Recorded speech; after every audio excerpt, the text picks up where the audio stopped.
Hey guys, my vlog is all about the Canon M6 and the versus Sony X680 guys.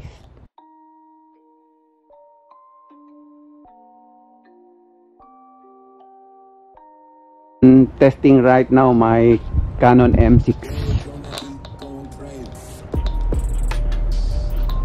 I'm walking in the street guys.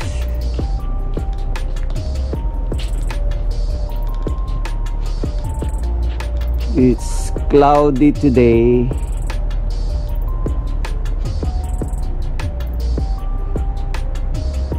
It's raining.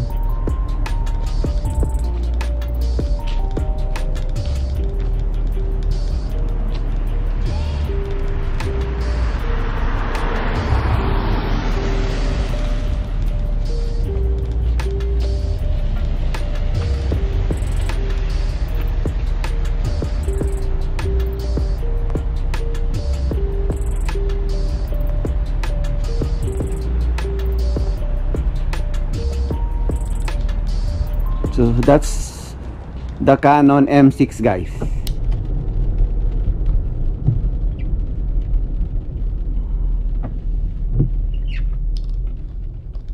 Okay. It's cloudy, raining.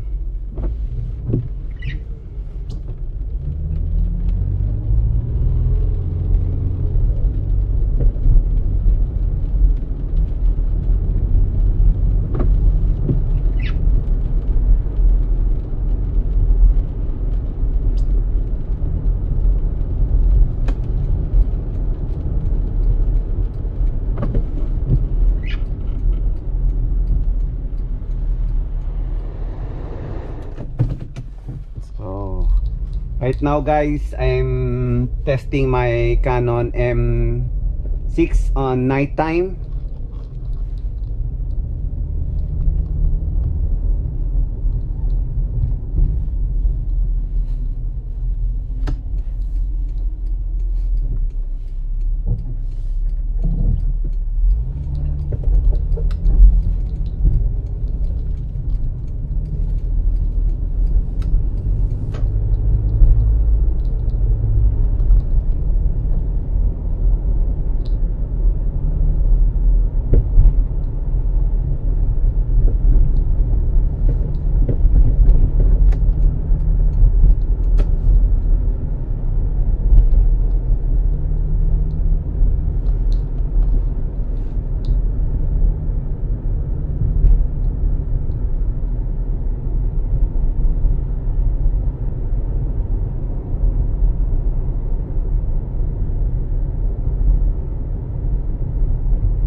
That's my Sony X680 guys.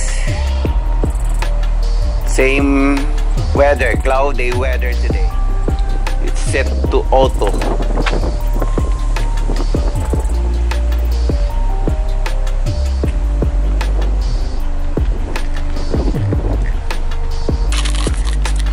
It's about 55 degrees here in Park Ridge.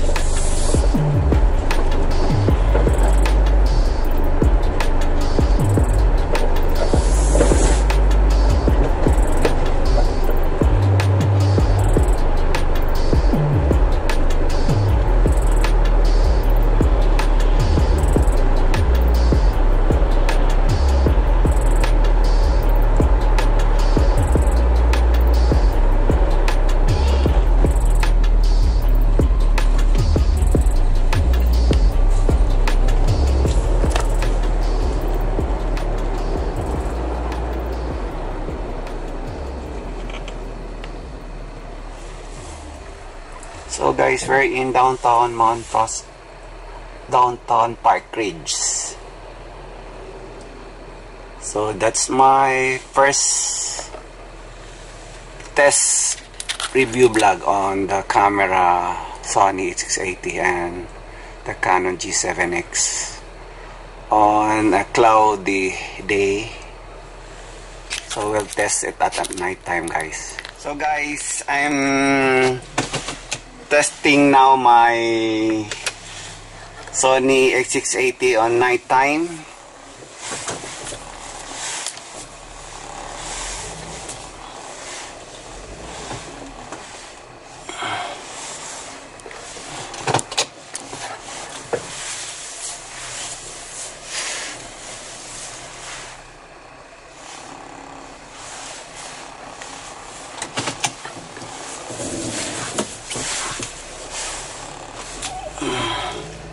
Let's see what's the performance for the X680, guys.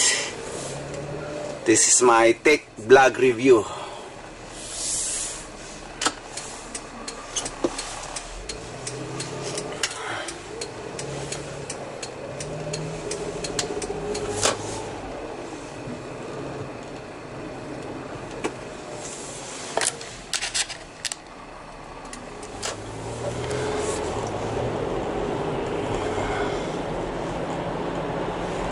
I'll set my Sony to auto, guys. That's the video on night time.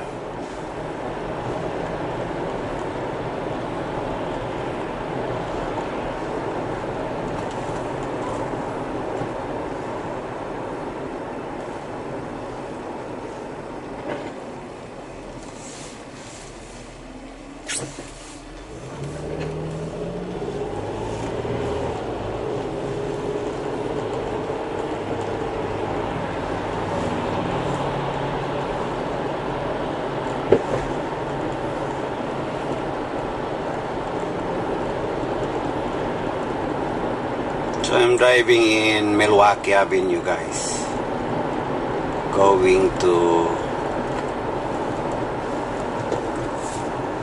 Chicago.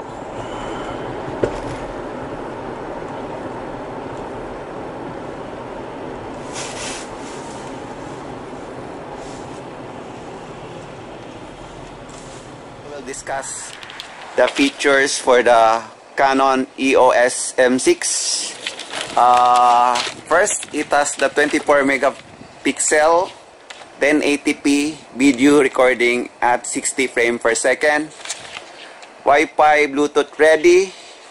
It has 3.0 inch by 1.04 meter tilt screen touch screen LCD, 15 by 45 millimeter f 3.5 by 6.3 standard lens, combination by 5x image stabilizations, mirrorless interchangeable lens. So I'll discuss the features for the Sony A680. It's 18.2 megapixel, 30x optical zoom lens, viewfinder 0.2 type with Wi-Fi ready tilt screen. So guys, first discuss the advantage of the Canon M6. The Canon M6 has touchscreen and it has external microphone, and it has also 24 by 2 megapixel, so it comes with the video. It has a nice record for the 24. It's a lot better than the 18.2 in Sony A680, guys. So what I like both from this camera, I like the Canon M6 because it has already the touchscreen screen, it has external microphone, and it has 24.2 megapixel video recording, guys. It's a lot better than 18.2. So That's my vlog review on the Canon M6 versus Sony A680.